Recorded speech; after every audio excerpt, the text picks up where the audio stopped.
మన భవన కార్మికులు లక్షల రూపాయలు సంపాదిస్తున్నారు అధ్యక్ష. ఎందుకంటే మన హైదరాబాద్ మామూలుగా డెవలప్ అయితలేదు.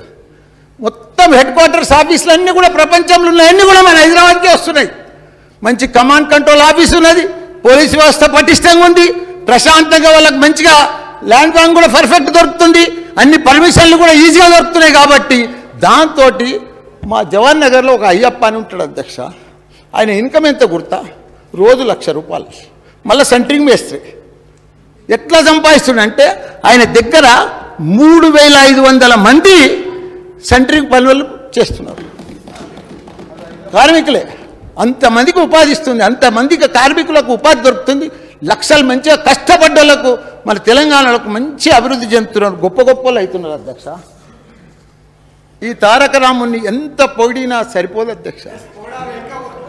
మనం మొన్ననే ఈ సభలో ఇప్పుడే చూసినాం 2 గంటలు అధ్యక్ష, మొన్న 2 గంటలు అధ్యక్ష.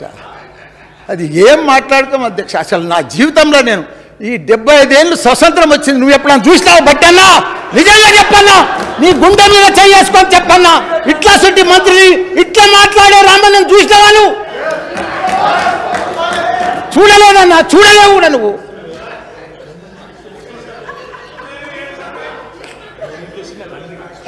మొన్న ఈ సభలో గవర్నర్ గారి ప్రసంగానికి ధన్యవాదాలు తెలిపే సందర్భంగా అందరం కూడా విన్నాము. నాకన్నా చిన్నవాడు కాబట్టి 110 ఏళ్ళు దీర్ఘ ఆయుష్మాన్ బాబా అధ్యక్ష. కొన్ని తరాల ఆదర్శ పురుషుడుగా నిలుస్తాడు అధ్యక్ష. భవిష్యత్తులో తండ్రిని మించిన తనయుడు అవుతాడు అధ్యక్ష.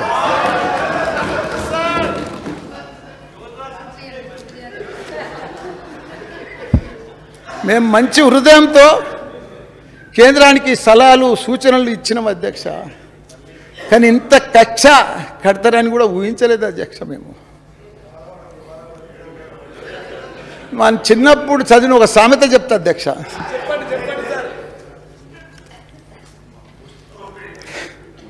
ఎడారిలో నీరు తాగొచ్చు, ఎడారిలో నీరు తాగొచ్చు, ఇసుక నుంచి చమరు తీయొచ్చు,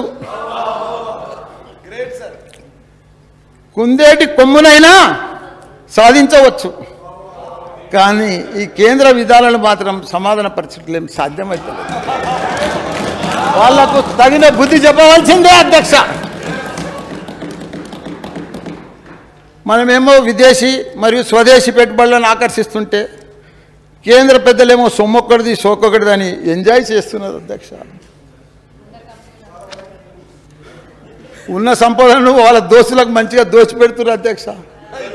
అసలు దొంగలను వదిలిపెట్టి అభివృద్ధి లక్ష్యంగా పనిచేస్తున్న మా మీద దాడులు అధ్యక్ష. ఇన్కమ్ ట్యాక్స్ దాడులు, ఐడి దాడులు, సిబిఐ దాడులు. మొన్ననే నువ్వు చూసినావు కదా దాడు. ఒక పేద విద్యార్థులకు విద్యానంద దానం చేస్తుంటే నా మీద ఇన్కమ్ ట్యాక్స్ దాడులు అధ్యక్ష.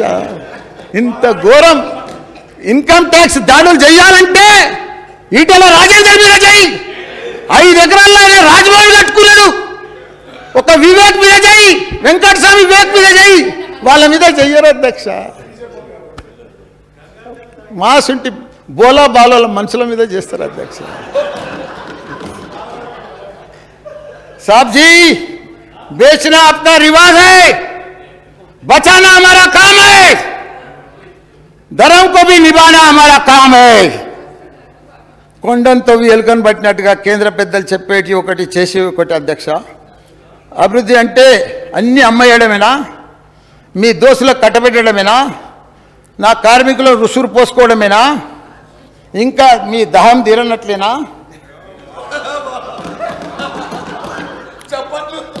మీరు 9 సంవత్సరాలు అయింది, 19 లక్షల కోట్లు ఎగగొట్టి మంచిగా ఒక నీరజ్ మోడీ, ఓ విజయ్ మాల్యా, రకరకాల మనుషులు మంచిగా విదేశాలలో బాగా ఎంజాయ్ చేస్తున్నారు.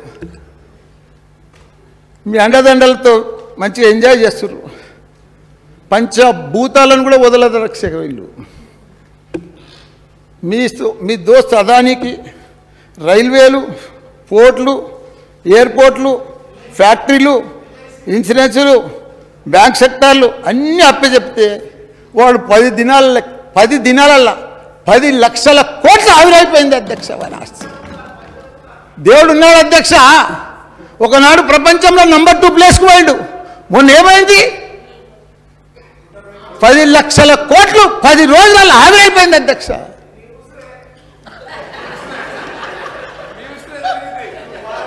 పాలమ్మిన, పువ్వులు అమ్మిన, కాయ కష్టం చేసిన అధ్యక్ష, చెమటొడిచిన, హాస్పిటల్ పెట్టిన, మెడికల్ కాలేజ్ పెట్టిన, పేదలకు సేవ చేసిన, యూనివర్సిటీలు పెట్టిన, స్కాలర్షిప్ మీద పేద పిల్లలకు విద్యని ఇచ్చిన, ఎంపీ అయినా ఎమ్మెల్యే అయినా మా దేవుడి కేసీఆర్ దయతోటి ఇవాళ కార్మిక శాఖ మంత్రి కూడా అయిన అధ్యక్ష. మా శాఖ అభివృద్ధియే భాగంగా ఆయన ఆశన సాధన కోసం కృషి చేస్తున్న అధ్యక్ష. కానీ నాలాగే మన ప్రియతమ ప్రధానమంత్రి గారు ఛాయ్ అమ్మిండు, సీఎం అయ్యాడు, పిఎం అయ్యాడు అధ్యక్ష. కానీ దురదృష్టం ఏమిటంటే మనం నమ్మినాం అధ్యక్ష ఆయన. ఇప్పుడు పబ్లిక్ సెక్టర్లో అమ్ముతున్నాడు, మన సింగరేణి సంస్థలు అమ్ముతున్నాడు. ఆయన ఏది వస్తే అది అమ్మటానికే తయారండి. ఆయన ఛాయ్ అమ్మినట్టు అమ్ముతున్నాడు అధ్యక్ష. ఇంత ఘోరం ఎప్పుడు కూడా చూడలేదు అధ్యక్ష.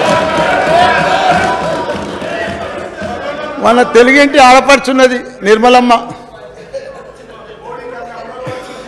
మన తెలుగువారి కోడలు, అటు పుట్టింటికి ఇటు మెట్టింటికి ఇంత అన్యాయం చేస్తామని మేము ఎప్పుడు ఊహించలేదమ్మా. పెద్ద ఫైనాన్స్ మినిస్టర్ మన ఊర్లోకి వచ్చి కామారెడ్డి కాను రేషన్ షాపుల ముందు వచ్చి ఫోటో దిగిపోతుంది అధ్యక్ష. మీ ఊర్లోనే అధ్యక్ష. ఇంత ఘోరం ఎప్పుడు చూడలేదు అధ్యక్ష. ఓ సెంట్రల్ మినిస్టర్ నువ్వు ఇంత ఘోరం మనం చూడలేదు అధ్యక్ష.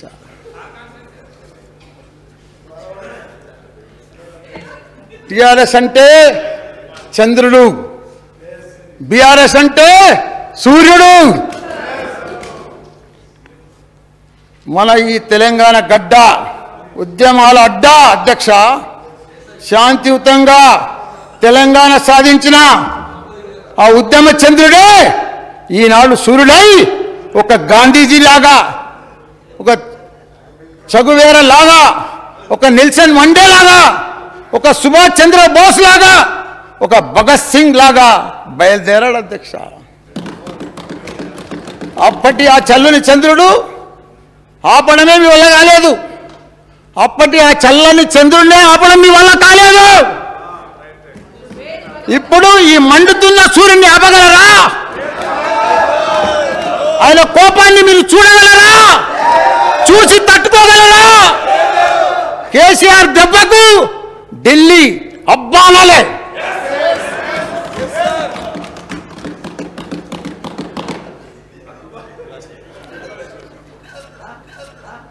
చిన్నప్పుడు ఒక సినిమా చూసిన అధ్యక్ష. నేను చాలా సినిమాలు చూసిన అధ్యక్ష. అందులో ఒకటి ముఖద్దర్ కా సికందర్ చూసిన అధ్యక్ష.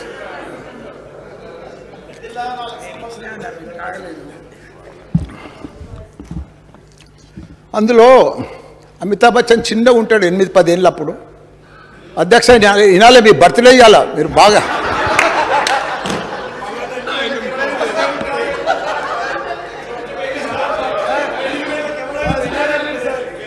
అయితే అమితాబ్ బచ్చన్ 8-10 ఏళ్ళు ఉంటాడు అధ్యక్ష. అప్పుడు వాళ్ళ తల్లి చనిపోతుంది. సెక్రటరీ గారు డిస్టర్బ్ చేయకండి జరమ్మా అధ్యక్ష. 8-10 ఏళ్ళు ఉంటాడు ఆ బాబు. వాళ్ళ అమ్మ చనిపోతుంది. బొందలగడ్డ కాడ పిల్లాడు ఒక్కడే ఏడ్చుకుంటూ వస్తాడు, నాకు ఎవ్వరు లేరు అని ఏడ్చుకుంటూ కూర్చుంటాడు. అప్పుడు ఆ బొందలగడ్డల ఒక ఫకీర్ ఆయన వస్తాడు, ఖాదర్ ఖాన్. అప్పుడు వచ్చి బేటా హుడ్ లేవు, నీకేం కాదు, నువ్వు ధైర్యంగా ఉండు, ముందుకు పో, ఎవరికి భయపడకు అని ఒక డైలాగ్ చెప్తాడు అధ్యక్ష. తక్దీర్ తెరే కద్మే రహతో ముకద్దర్ కా భాషా బనేగా అంటాడు అధ్యక్ష. తక్దీర్ తెరే కద్మే రహతో తప్పకుండా నువ్వు గ్యారంటీగా సీఎం అవుతావు అధ్యక్ష. రామన్న మన సార్ పిఎం అవుతాడు అధ్యక్ష.